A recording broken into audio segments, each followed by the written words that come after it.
We dig in the details, but we didn't get stuck on the details. And never make the perfect the enemy of the good. I know this sounds cliche. Strive for perfection, accept excellence in all your projects. You can always make that goal. But if you are trying to get to perfection and you get so focused on that you lose focus on everything else, your project's going to fail. Welcome to Manage This, the podcast by project managers for project managers. I'm Wendy Grounds, and joining me via Skype today is Bill Yates. And we have a special appearance by Andy Crow in the studio. He's in town for a little while and just wanted to be part of the podcast today, so we're excited to have him with us. And then we have our guest, Gabriel Sterling. Gabriel is a politician and elections official for the state of Georgia. He was the Chief Operating Officer in the Office of Georgia Secretary of State. And in 2019, he took on the role of project manager and has worked as an independent contractor for the state of Georgia when they were implementing their new voting system. He had the title of Voting System Implementation Manager and worked to roll out the use of the new voting machines purchased from Dominion Voting Systems for the 2020 Georgia state elections. He was put in a very public, high-pressure situation, which became a point of national interest as the elections continued, and we want to hear his perspective. Gabriel, welcome to Manage This. Thank you for joining us, and we're excited to hear your story today. Well, thanks for having me. Project management stretches across all industries. There's so many different types of project managers that we've talked to on this podcast. And you really stepped in the role of the Voting System Implementation Manager for the state of Georgia during our recent elections. I want to know what prompted you to volunteer for this job. What made you take on this challenge?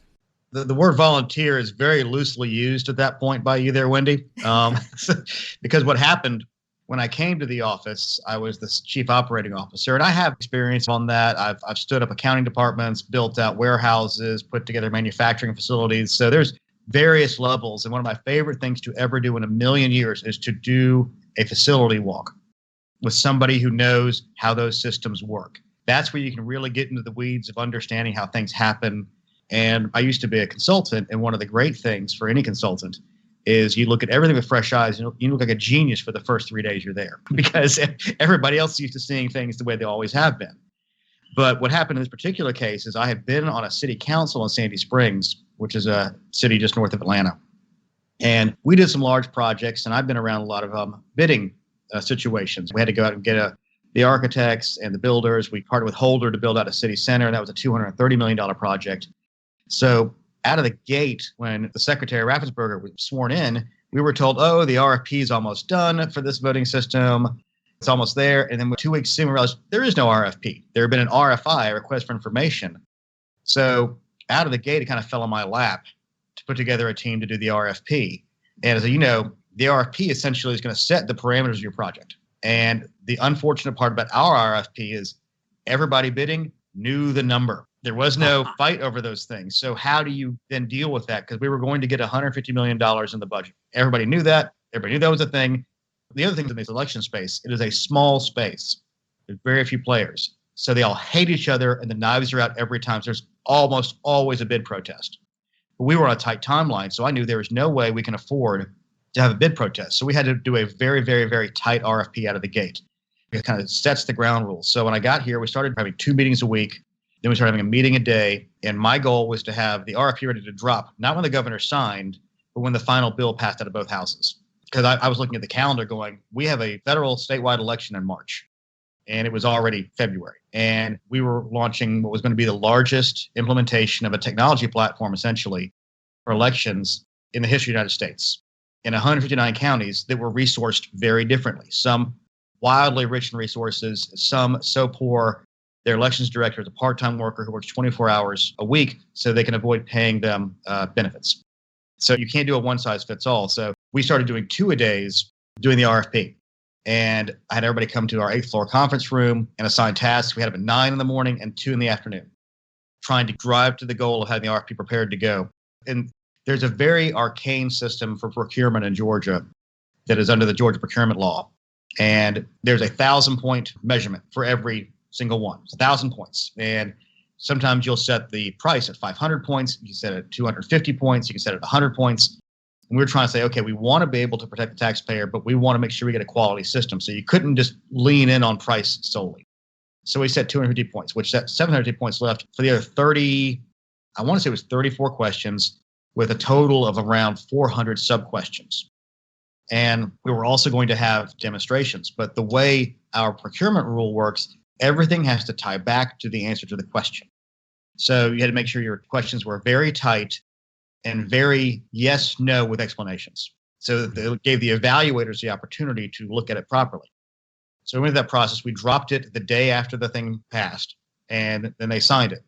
So I am, with the lawyers and our team, solely focused on this procurement. We had a relatively quick response time, and 4 people tried to get into our portal, and we had, the normal come ask questions and everything. And our procurement officer, Venetia, was very clear. If you submit wrong, you'll be disqualified. If you're late, you'll be disqualified. If you do anything outside of the scope, you'll be disqualified. I mean, it was just like she was very, very clear. And of course, small universe of people, one forgot to hit the final uploads. And they started late. We told them, start doing this a week and a half, 10 days beforehand. Don't put it off to the end. Don't be the kid who writes his term paper the morning that it's due.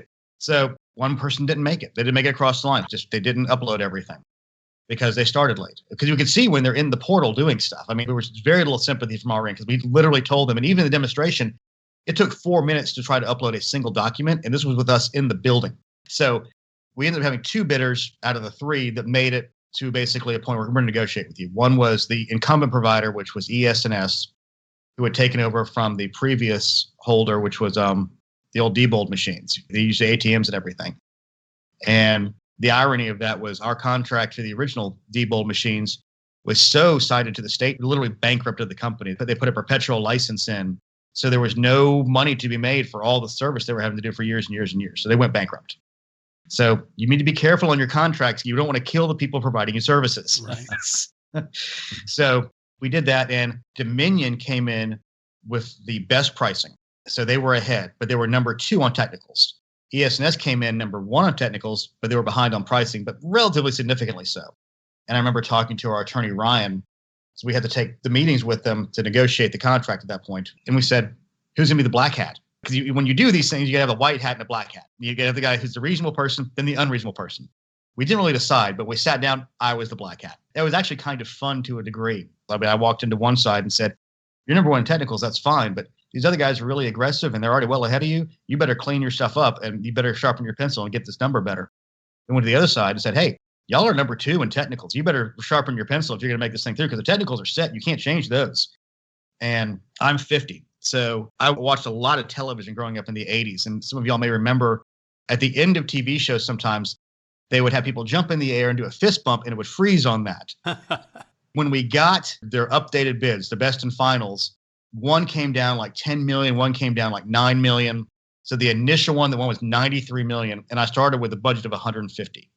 Now, I knew that was going to be the final thing. They were going to find other things we had to do. But I said at that point, we can up the amount of equipment. When you have a bigger bucket and you can get the pricing down, you then have flexibility to make different decisions. And that was a big focus on our point. So at that point, we did that. We did the final negotiations of the contract itself. And the really important thing was there was no bid protest. It was a very tight, very well-run thing. And I think they saw there was no real upside to doing bid protests. There was no at risk. It's very scary to think about doing a $100 million project at risk. So we avoided that completely. And then once we inked the deal, they came in that same 8th floor conference room that we'd been working in. And when I came in there, there was a bunch of nameplates of Dominion on one side of the table and a bunch of nameplates for the SOS on the other side of the table. I said, nobody sit down. So I grabbed everybody's nameplates and I started doing 1 Dominion, 1 SOS, 1 Dominion, 1 Secretary of State, 1 Dominion. And I said, now everybody sit down. Now we are going to live or die or sink or swim together. We are a team. So don't think that this is combative. We're going to be collaborative because that is the only way we can survive and get this done in the time frame we have. Because we know it's going to be aggressive. And I said, I don't want backbiting. And I said, this is what's going to happen. Something's going to screw up in a project this big. How we respond to it and our ability to respond to it quickly is important. And the main thing I said is, do not surprise me. We won't surprise you. Do not surprise me. We can handle anything. Just don't surprise me. And that was where we signed it. And at that point, I was like, okay, I got to find a project manager now. And in my mind, I'm thinking, I'm going to find somebody from military logistics, somebody who's done that kind of stuff before. I'm going to find an engineering firm that does manage large projects. In every firm we went to, sales guys always want to do it. Y'all know that. Right. But then legal got it. And legal every time said reputational risk. I said, even if we paid $1 million and their top line income earned off it was $400,000, one lawsuit, not worth the risk. So it starts to get to be September, then October. And actually it was internal. Someone said, hey, Gabe, instead of you being COO and us trying to hire a project manager, why don't you be project manager? We hire a controller and do your other stuff. I'm like, I don't want to do that. I like my job over here. But then it occurred to me, there was no way I could train anybody up enough. I already lived and breathed this thing the entire time. It was my baby at that point. And I said, okay, fine, we'll do that. But obviously you pay for the project manager out of the project budget, which is funded by the statewide bond. So that's why I came off to become a contractor. I couldn't be an employee and have money flow that way. That's not how the system works, which was a small bit of a controversy. But anybody who realizes that, knowing the number I got paid, I lost a whole bunch of stuff on my 401k, my vacation time, had to pay all my own insurance. And I think I came out ahead maybe $1,000 a month more at the end of the day after all that. But that's how I got to be in the project manager position. And I was very happy to do it. Gabe, this is so interesting, and there's so many elements to unpack. I love the description of the procurement process. It cracks me up to hear you talking about black hat, white hat, kind of, the different roles with that, and just seeing how that played out. Bill, does that sound familiar to you at all? Yes, very, very, absolutely. It's so intriguing to me, too. I think we've got, I'm just going to call them accidental project managers. There are people that have subject matter expertise. And like you described, you were there from the beginning of this. You negotiated all the contracts and went through that vetting process. So then suddenly you wake up and go, okay, you know what? I need to be the PM for this thing. And I think many project managers, same kind of thing. They wake up one morning and go, oh my gosh, because of the relationships that I have or because of the subject matter expertise I have, now I've been tapped to lead this thing. And I just want people to understand how big this was, because Georgia is a little bit unusual. I think you mentioned we have 159 counties. Is that right? Mm-hmm. So you're rolling out a new voting system for all 159 counties that has to work. Is that correct? That's correct. So describe, what was success going to look like to you for this project? How did you define project success? Well, we had to focus on multiple layers at the same time. Our biggest goal, everybody's saying, when do you get all the equipment out? We never set a target to the world. We have one internally, because if you say into the world and you don't make it, then you fail. So my internal goal was to try to get all the equipment out and understand that this is 33,000 BMDs, which includes a touch screen and a printer. And then there was about 3,100 polling place scanners and ballot boxes, which take up a lot of room. And then various and sundry other pieces and parts. Election management systems, each county had to have one. They had to be air gapped. So we had IT issues with some of these things too. Over 8,000 iPads that are the check-in devices. Now, two things. We had to physically get them to everybody. And then we had to allow for training on these things. And then our first goal was get everything out to everybody. And we were going to have, in November of 19, we had a trial run. We had a pilot in 6 counties for the municipal elections. And I was basically saying, we got to have success in all these targets as we go and learn as we go. Because a system like this had never been deployed before. So there was nobody else to follow. There wasn't some, grab that playbook. So, yeah. And we lucked out. We had very good logistics guys come in with the Dominion team. And we all worked very well together. And essentially, I started having 10 a.m. calls with Tom Fian, which was the guy from Dominion, every day. Where are we with this? Where are we with that? I also upped the amount of equipment we were going to get and kept it under the same contract pricing. And rolled in the costs for keeping it active for 10 years. It was a lot of negotiating going on, but at the same time, how do we physically get these things from the warehouse they had put in Marietta out to the counties? So then I had to set up a grant program, because all these small counties didn't have a lot of money to do whatever they wanted to do. We set up a grant program paid for out of the federal money, which was HAVA dollars. And then we had the bond money itself for the equipment. And then one other gigantic logistical thing we realized at the beginning of this was these printers, they're laser printers. Laser printers take a ridiculous amount of electrical load when they're printing, because essentially it's a gigantic heater, which means that you're loading 900 watts on this thing every time you press it, which in most of these places where you deploy voting machines would short circuit them. So on the fly, once we figured out this engineering issue, we got with their team and we found, essentially we made an old UPS battery backup, changed the software on it to make it a capacitor.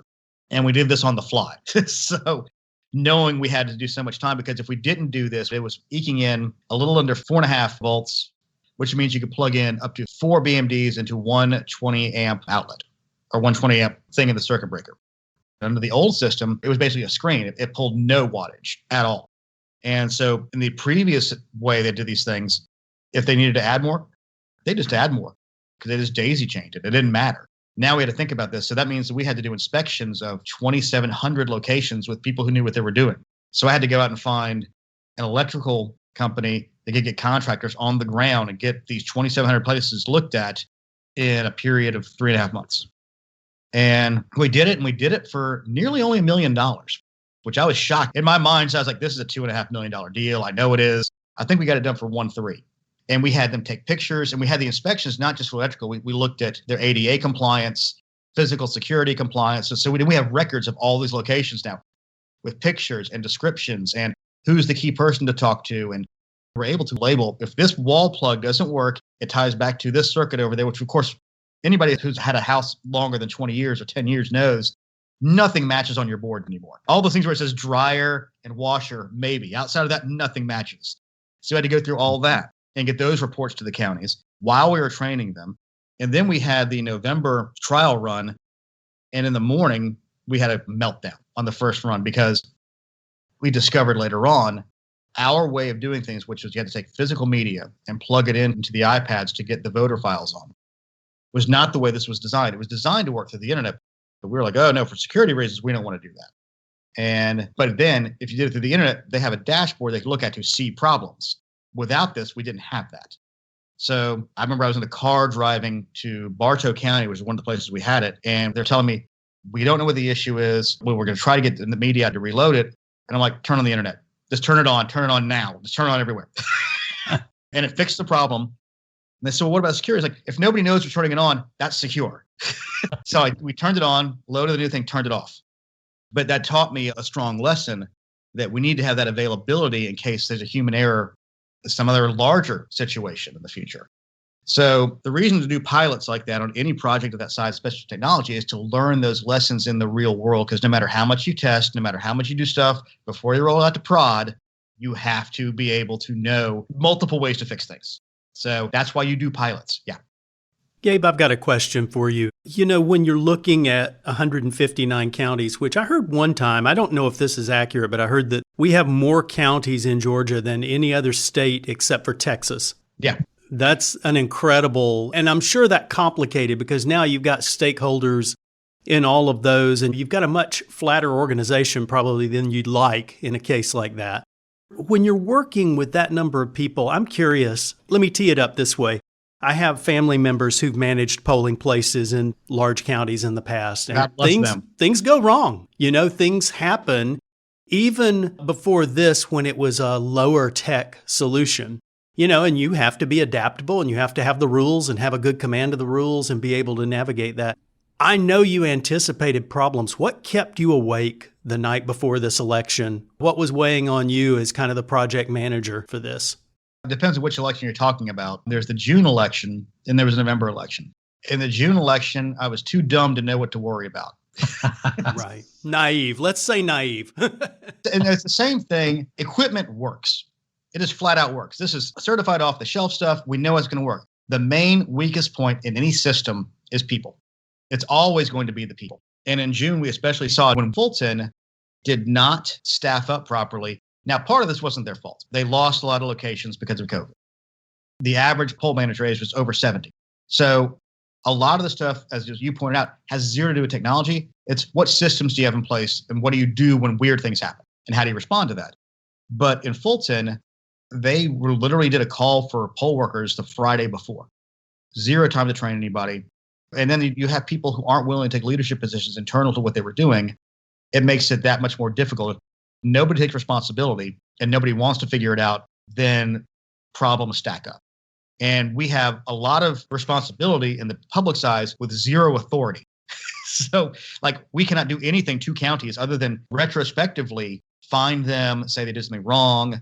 We have no control to say, you need to fire this person, bring somebody else there.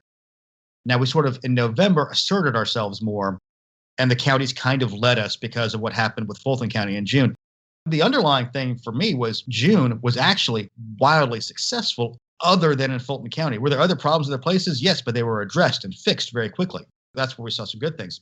But in November, again, the thing that kept me up was people not knowing if there was going to be issues on the technology side, because there's two bottlenecks in this system: the check-in, which is in every voting system in the world. And then for the first time on a large scale way, we were going to have scanners on the back end, which you could have a line in. It really required training to manage that line properly. And we saw no problems on either one of those things. In fact, on the night of November 3rd, I've said this before, I was sort of in victory lap mode because we slayed the beast of long lines. The returns were coming in relatively quickly. We did not have any major technology issues at all on that day. I mean, even on the day in June, we did a trouble report versus the number of transactions, and it was like 0.014%. Yeah. Gabe, one of the things I was going to mention, I recall hearing the statistic for the November election that the average wait time in Georgia was 3 minutes. Yes. That's remarkable. I think about key metrics that we measure as a project manager to see if a project is successful or not. That's got to be one of the top 5 metrics that you and your team were interested in. 3-minute wait time is remarkable. So that had to make you guys as a team be giving high fives to each other, I would assume. Oh, it absolutely was. I mean, and it was across the board. It was everywhere. I mean, there were some places that had longer wait times just because of volume. And part of that was politics, where people had decided, I'm going to go vote election day. But there was no hour-long waits anywhere. And if there was, it was momentary and the lines drew down. So we did a really good job. In Georgia, we have lots of opportunities to vote. You have the no excuse absentee. You have 3 weeks of advance voting. So again, 75% of voters had already voted by election day. Quick follow-up question on this. You mentioned 2,700 locations, 159 counties. To Andy's point, there's so many stakeholders. What was your communication technique or method for like you and your core team staying in touch with those locations to make sure that, okay, you've got volunteers, you've got paid for staff. How do they know what the game plan is, and how do you know that they're on the ball so that you end up with the results that you did? Well, there's a couple of things. We did regular communication with the counties through county calls. We were doing it by region, then we started doing it with everybody there because we were basically saying the same thing over and over again. And the questions were always the same, so it didn't really matter as much. On election day, we did deploy a new technology, which we had not used previously, which I wanted to use, but we were so focused on COVID that there's only so much bandwidth. And it was a GIS system that was downloadable to phones for our technicians. And we had field techs, which were deployed in each of the polling locations, or just about each one of them. Then we had the next level of people who understood the whole system. The field techs would just know, if this thing happens on this piece of equipment, do these 3 things to fix it. If those don't work, then we elevate it. So we had the same thing that did our wait times, also did our deployment on those things. We were able to talk directly with the counties, and we had straight visibility, which in the past we had never had. We could see every call that came in. We saw where it was prioritized. We saw the time it was taking. So we had a lot of visibility of what was happening on the ground. Fortunately, it wasn't so voluminous that it became unmanageable, although we had a tiered system ready to go of liaisons looking over their regions to make sure that the volume of those things did not get out of control. It never did. We were prepared to do it, but we never had to do it. So we had basically a howitzer aimed at something that probably needed a rifle. But at this point, I would rather have overkill on preparation than struggling to catch up. And that was what we were really focused on. We have a saying around here, anything worth doing is worth overdoing. So that was right in the spirit. There we go. With so many stakeholders and such a diversity, and some of these being very public, very high power officials, how did you know who to pay attention to the most? How did you figure out who were the primary stakeholders? Well, for us, I mean, it depends on how you want to measure it. But voter experience was we were very voter centric, making sure that the counties were trained properly, but we knew who our problem children were. And that's who we focused a lot of our energy on, was the problem children. I hired an outside project management team to go to the 5 biggest counties and look at their processes and help them and map their stuff out. And some had good processes, some had no processes, some had good written processes that we've all seen before, not followed by actual human beings. So we were able to really hone down on a lot of that, especially when it came to ballot handling and who's in charge of what. Because for a lot of these guys, when we're looking at this new system that had never been used before, adding the paper element was something that people thought, oh, this is like the old system, but with paper. It's not. It is a whole different kind of beast. So we were focused on the problem children because also that meant if you take the 5 largest counties, it's a big 4 plus Chatham, which is basically Cobb, Fulton, DeKalb, Gwinnett, and then Chatham. Those were our problem children. Then you had sort of our big counties that we knew did a good job. We knew had really strong leadership, like the Richmond counties, the Muskogee counties. They had very strong managers there. So we didn't worry about those as much. And when we changed anything or did anything, we went to some of those really good elections directors and we listened to people on the ground who actually have to implement this stuff. Because trying to do this on high, I've never run a precinct before. I can read the book that says what to do, but I'd rather talk to the people who have to hire and train and deal with people who do have to do that. So always look for the subject management experts if you can, because they have real world things that you're never going to get from having read a book or not having an applicable situation. So we really focused on keeping them in, and it also gave them equity. If they were in on the decision-making side of it, they couldn't then complain later on. Well, they could, but it'd be harder. So, Gabe, we've touched on people and processes and technology, which are really the kind of the 3 legs of any project stool. Everything that happens sort of rests on those. But then you had a risk event and things got crazy all of a sudden. I like the term risk event. From a book, this is a risk event. When a president of the United States says you're full of crap. I don't have that as a risk event, but I understand. That wasn't one of your identified risks ahead of time. It just happened. Right. So as I said earlier, we were sort of in like victory lap mode, knowing we executed well, we hit all our marks, we had a good, successful election. And it was really funny. Early on, one of the guys who's left us now, but had gone up to the Election Assistance Commission, said, well, what happens if it's a really close race for president and you get 2 Senate runoffs? And they're like, oh, come on. That's never going to happen. That's crazy talk. There's no way that can happen. And then lo and behold, it rolls around to November 4th. And I've been around this for a long time. I'm looking at the numbers going, oh, crap. I called everybody in the afternoon. I said, we're going to have to be ready for some stuff. I'm like, what do you mean? It's like, the president's about to lose by about 10,000 votes. And I was off by only 2,000. So I felt pretty good about my basic number. And then I said, it looks like we're going to have 2 Senate runoffs, which was the worst of all worlds from our point of view. But what happened was it was so close that neither side was willing to really attack the state yet, because both still potentially could win. So you can't really be attacking a state for any bad election if there's still a possibility it might win. So we had sort of a reprieve for a while. So we're trying to keep everything really tight. And then we're arguing internally, because in our law, you have to be able to do an audit. And we decided early on, back in like really May, to do something called a risk limiting audit, which normally means you have an algorithm, you apply math to it, and you get a certain amount of ballots you're going to count. So then the crap starts hitting the fan. There's a rigged election, all this stuff's happening. The big claim originally was that these Dominion voting machines are flipping votes. Now, I knew what had happened in Antrim County, where essentially, and this goes back to people executing and then causing problems for you. There was one clerk in Michigan. She had 14 scanners. And to run an election, you got to understand there's a database you run it on to make all your media for all of your scanners. She forgot to put on a school board race on one of the scanners. So she calls her person and says, hey, I need to add the school board race. Okay, we'll add the school board race. But it changes your whole database. So remember, you've got to reburn media for all of your scanners now.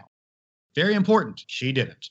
So it's essentially, to explain this to people, it's kind of like if you have a spreadsheet and you got formulas set and you just take out a column, the whole thing goes to crap.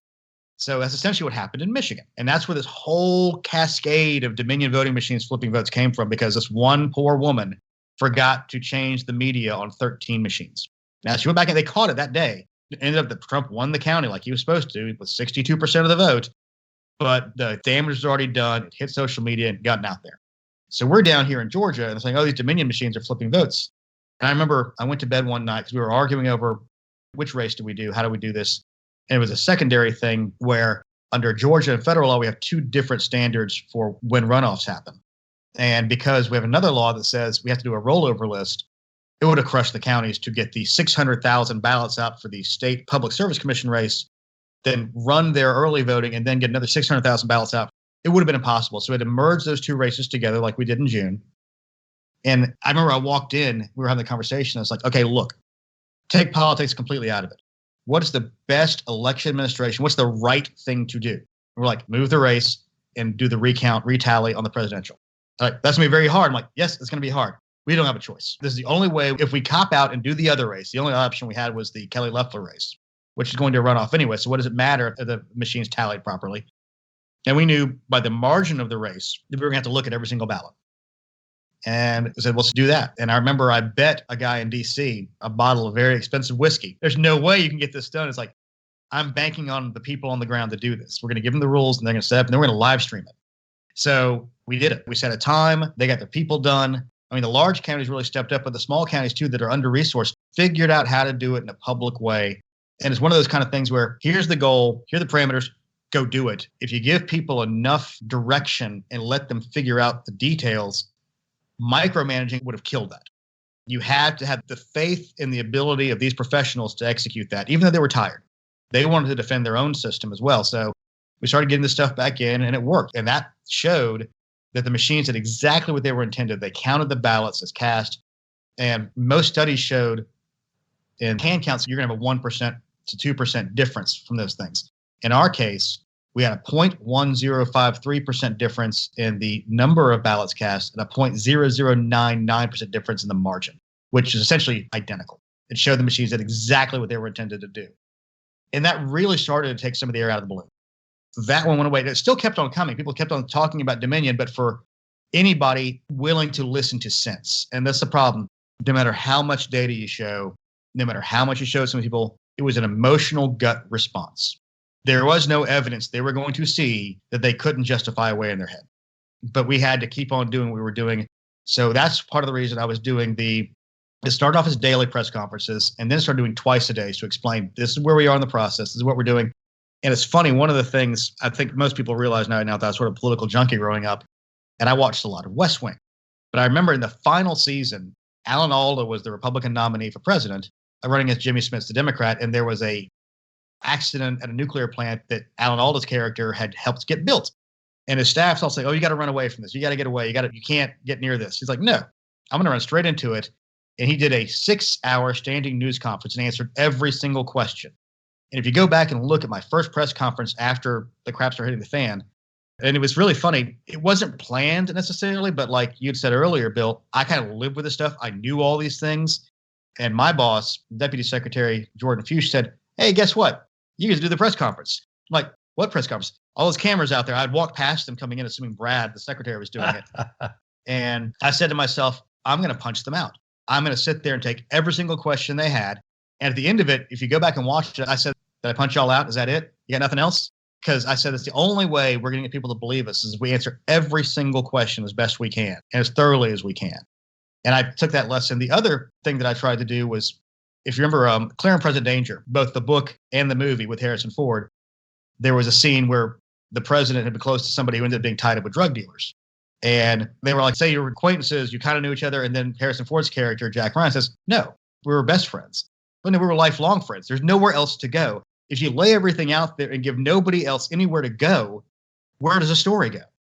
So transparency and honesty is much better. People try to shade and spin and do things in these kind of situations, you're going to fail because it's going to be disingenuous and no one's going to believe you. Straightforward, yes, this worked. No, that didn't work. This is where we are. Gives you the credibility when things go wrong. This is outstanding advice to project managers. When stuff hits the fan, one of the best things that we can do is step in front of the camera, step in front of the microphone, step in front of those key sponsors or stakeholders and let them know what's going on. My boss, Andy, has a quote to me about bad news doesn't get any better with age. Yeah. It gets worse. It was like I said in that first meeting, don't surprise me.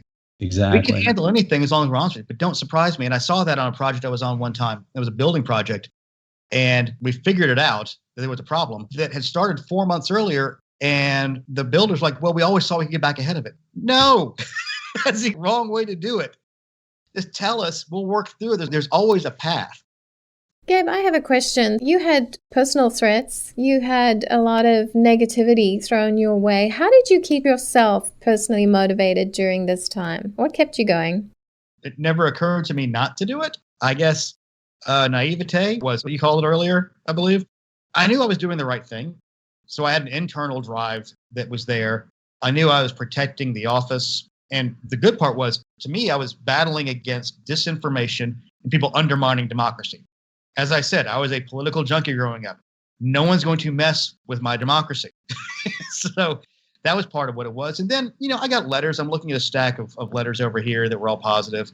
And I got threats. It kept my ego in check, at least. You're saving democracy. You should go die in a fire. It keeps you even. It kind of balances out. And it just didn't occur to me not to do it. This was a project that I had sunk 2 years into. And despite the people lined up, and some of these were friends, people I've known for 15, 20 years. And I remember at one point, he was even a family member. And I said, okay, so you either believe I'm in on it or you think I'm stupid. Which one is it? And I said, well, neither. I'm like, okay, well, if we both agree it's neither, then what's the situation you're seeing on the ground? Is it possible you could be wrong? And that's one of the things when you're dealing with people who don't believe in what you're saying. If you flat out say, you're wrong, you're wrong, you're wrong, you're never going to win them over. Ask questions to make them think about it thoroughly. It's better to push the responsibility back on them to think it through. And one of the situations you have when you deal with technology is we've been raised in a culture now for the last 40 years. We've all watched NCIS. We've all watched Law and Order. Oh, they hacked in. Oh, there's a back door. Oh, you can get through the Joshua back door from war games. Anything with technology, there are smart people who can hack it and do things that we'll never understand and never see. And they all believe it's true. It's very difficult to do that in real life. But because of plot twists in the movies and TV shows, we've all been accustomed to it. It's not real, but we've all been told this can happen. We've all seen people do things. We all know that there's attacks that can happen and there are hackers who can do stuff. But I remember one of the things I had to debunk was, well, the machines were hacked from with the internet. They don't have modems. There is no interface to do that. It can't happen. You've got to continually respond. Even when there's silly things you have to respond to, you have to respond to them. But it all goes back to what I said in the beginning meeting with them, where there's going to be stuff that happens. As long as we're honest with each other and know the truth is on our side, then we can get through all of this. And this too shall pass. Even if you come up with the short end of it, there's always the next project. And you take lessons from all of these. And I've taken a lot from this particular project. You need to know the details, but don't get stuck in the details. Don't major on the minors. As a project manager, you've got to make sure not to do that. You pay other people to major on the minors. You guys say, what's that end goal? How do I get to that end goal? And keep looking at that final thing. Because you get caught up in the minor details, that's when big things get past you. Don't get lost in them, but make sure you hold people accountable along the way. And nothing is incapable of being overcome. I appreciate your response. I have never had my life threatened because of a project I was leading or just been under the incredible scrutiny that you were with this project. And really, even beyond how you personally reacted to that, I appreciated your leadership in stepping up for your team and having their back and publicly defending them and telling people to back off. I thought that was a great lesson learned for our project managers. Hopefully it won't be to that level, that national level of publicity. But there are times when I've remained silent in front of my customer or in front of my sponsor and let them badmouth when I really needed to step up and go, okay, whoa, you're stepping over the line. No, maybe I need to do that in front of the team. Maybe I need to do that privately. It all depends. That's some of the art of project management. But I have to commend you for leading well in that situation, not just looking out for your own self-preservation, but looking out for your team, volunteers all the way down to 20-year-olds. And so I appreciate your response in that. I wanted to ask, and I know there were a lot of surprises in this project, but was there a big surprise in the project, in that implementation process, that you kind of look back on and go, wow, didn't see that coming, that we haven't already talked about? The biggest one was the engineering and cost problems with having to do those battery backups, but we addressed it quickly. In fact, we had changed suppliers partway through. The ones we used for the pilot were not the ones we ended up using because it was really funny. There were some problems with it. And I said, guys, the only thing that's different is that UPS. So that's where the problem is. Their engineers spent 2 months like, yeah, it was like, it wasn't that hard to figure out. The ones that were plugged in directly didn't have it. The ones that were in that one did. So we found a better, more solid state one, and it worked great. But then little things like, how do you move the screen? So part of the bid process was they had to have the soft bags. We had to redesign the styrofoam inserts into another rolling bag for the printers. And I had them bring those to me. We looked at them. We played with them. We got into the details. And one of the things the team appreciated was we dig in the details, but we didn't get stuck on the details. And never make the perfect the enemy of the good. I know this sounds cliche. Strive for perfection, accept excellence in all your projects. You can always make that goal. But if you are trying to get to perfection and you get so focused on that you lose focus on everything else, your project's going to fail. Your people are going to fail. They're going to be stressed out. They'll say, there's nothing I can do for this person that's going to make them happy. And one of the most gratifying things to me was two guys. And one of them had been doing this for 35 years. One of them had been doing it for 30. One from the Dominion side, one from the SOS side. We were kind of leaving after a lot of this happened one day and said, look, you were literally the best leader we've ever had on this stuff. And I was like, okay, I appreciate that, guys. Those two guys telling me that were as important, not more than all the letters and everything else and accolades and interviews and the stuff. Knowing the people you were with and in the trenches for over a year and a half for both of these guys, 2 years almost. That was the best validation I had. And it makes me excited for the next big project we can try to do. And I've got a project. It's not project management. I'm managing a large part of the agency that we're trying to fix. That is a thing that's been built up over 100 years. It's about licensing and letting people work in this state. And it's hard. And we're trying to find ways to fix it. And I'm trying to apply some of the same lessons learned. In fact, we have a new executive director who is monitoring with a board, and somebody from another office was yelling at her. And I said, that's not going to happen again. I said, they can't yell at you. You're on my team. So you've got to be in the tent. You got to defend your people. There's times to cut people loose too. We've moved some people out in some of the places. You're not in the business of saving souls. You're in the business of getting projects done. And there's sometimes you can just get rid of people altogether. There's sometimes you got to find different places for them where their skills are better suited. But the wrong person in the wrong place can be like a cancer and can kill your project. So always be aware of your people. That's very important. And one of the really big things that I've learned, especially in the government space and in large firm spaces, people are scared to make decisions. If you're willing to make decisions, you will move up. If I make the wrong decision, we can fix it. If I make the right decision, we're in good shape. If I make no decision, we're stagnated. You try to make the best decision you can, but don't delay things. You're never going to get perfect information. You're never going to get perfect insight. And you're never going to get any more time. You can always get more money. You can always get more people. You can never get more time. And on a project, time is the killer. That is the thing you're trying to get through. That's what causes cost overruns. That's what burns people out. That means you have to change people out and lose subcontractors because they got other jobs they got to do. Killing time is one of the worst things you can do as a project manager. I agree. We do appreciate you. Thank you for sharing your expertise, but thank you also for the integrity you brought to this whole project and this process. And, you know, when that was called into question or when you were pressured to call that into question, I'm proud of you for not. So thank you. Somebody put it well. They were trying to explain what Brad was doing. Secretary is an engineer. He's a structural engineer. He doesn't care what the answer is. He just wants it to be the right answer. The numbers are the numbers. Like you said before, Bill, their brain is wired to let me get to the appropriate answer based on the data that we have. Mm-hmm. I am, do not care one whit one or the other what the answer is. Just what is it? Yeah. So that's it. We really appreciate you being with us today and talking and just being so open and honest and giving some insight into what really went on behind the scenes. It's been fascinating. So we really appreciate your time. Well, I appreciate the chance because, project managers make the world go around.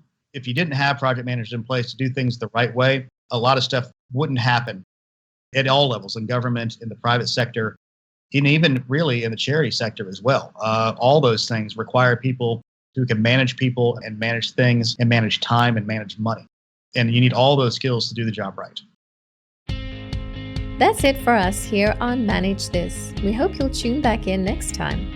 In the meantime, please visit us at velociteach.com to subscribe to this podcast, see a transcript of the show, or if you have any questions about project management certifications, we're here for you. Listeners, you have just earned some professional development units by listening to this podcast. To claim your free PDUs, go to velociteach.com and choose Manage This Podcast from the top of the page. Click the button that says Claim PDUs and click through the steps.